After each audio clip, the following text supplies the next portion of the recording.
Hello, నేను doctor Rachel అండి, cardiologist from Pratima hospital. ఇవాళ మన టాపిక్ వచ్చేసి heart attack, chest burn, heart burn. So మనకి హార్ట్ అటాక్ నొప్పి ఎట్లా ఉంటుంది, లేదు గ్యాస్ నొప్పి అంటే హార్ట్ బర్న్ అనేది ఎట్లా ఉంటుంది.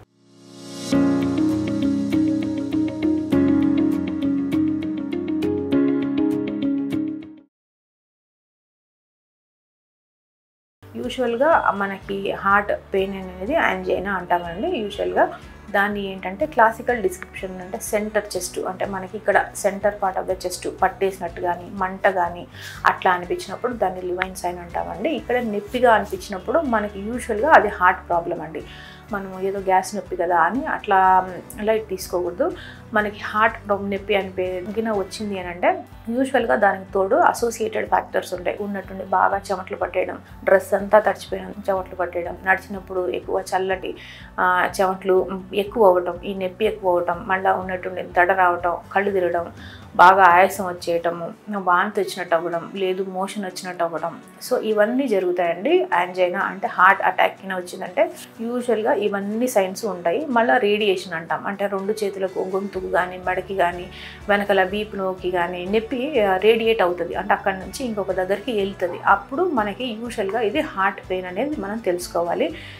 ఇందులో ఏ ఒక్క సైన్ అసోసియేటెడ్ ఉన్నా కూడా, అంటే నేను చెప్పిన దాంట్లో ఏ ఒక్కటి అసోసియేటెడ్ నొప్పి ఉన్నా కూడా మనకి నొప్పితో పాటు మనము అది హార్ట్ నొప్పి అనే నిర్ధారించుకోవాలి.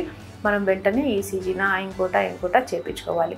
2 ఎక్కువ డ్రాప్ అయ్యి దాన్ని బట్టి ఇక అవసరం పడితే టీఎంటీ అట్లాంటి చేయించుకోవాలి. అదే హార్ట్ బర్న్ అంటే మనకి గ్యాస్ నొప్పినా ఉందంటే యూజువల్గా ఇవన్నీ ఈ చెమటలు పట్టడం, ఆయాసం రావటం, దమ్ము రావటం, కళ్ళు తిరగడం, గుండె దడ రావటం, ఈ వాంతి వచ్చినట్టు అవ్వడం ఇవన్నీ జరగవండి. మన ఈ రేడియేషన్ అవన్నీ ఏవి మన గ్యాస్ నొప్పి యూజువల్గా హార్ట్ బర్న్ అనే దానికి ఉండదండి. దానివల్ల అది యూజువల్గా మనకి అన్నం తినకముందు తినకపోయినా, ఒక్కోళ్ళకి అల్సర్ ఉన్నప్పుడు అన్నం తిన్న వెంటనే, లేదు స్పైసీ ఫుడ్ తిన్న తర్వాత, లేదు గ్యాస్ట్రిక్ బెవరేజెస్ కోకోకోలా అట్లాంటివి తాగినప్పుడు కూడా ఈ నొప్పి అనేది వస్తుందండి. బట్ అసోసియేటెడ్ ఫీచర్స్ అంటే మనకి ఈ ఆయాసం ఇవన్నీ ఏవి మనకి హార్ట్ బర్న్లో రావు. ఇందులో ఏ ఒకటి వచ్చినా కూడా మనము అది ఏదో లైట్గా తీసుకోకుండా మనం హార్ట్ అటాక్ అని అనుకొని మనం హార్ట్ ఎవాల్యుయేషన్ చేసుకోవాల్సి ఉంటుంది. ఎస్పెషల్లీ బరువుగిన ఉంది, మనకి ఛాతీలోకిన బరువు ఉంది అని అంటే ఏదో అది కాదండి, 90% బరువుగిన ఉంది అంటే అది హార్ట్ నొప్పి కిందనే లెక్క చేసుకోవాలి.